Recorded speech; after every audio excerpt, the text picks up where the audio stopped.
యెషయా గ్రంథము 60వ అధ్యాయము మొదటి నుంచి కొన్ని మాటలు చూద్దాం. నీకు వెలుగు వచ్చి ఉన్నది, లెమ్ము, తేజరిల్లుము, యెహోవా మహిమ నీ మీద ఉదయించెను. హల్లెలూయా.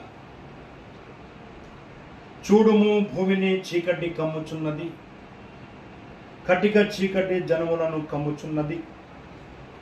యెహోవా నీ మీద ఉదయించుచున్నాడు,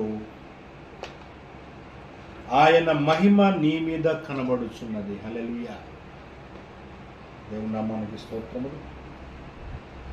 జనములు నీ వెలుగునకు వచ్చెదరు, రాజులు నీ ఉదయ కాంతికి వచ్చెదరు. కన్నులెత్తి చుట్టూ చూడుము, వీరందరూ కూడుకొని నీ యొద్దకు వచ్చుచున్నారు. నీ కుమారులు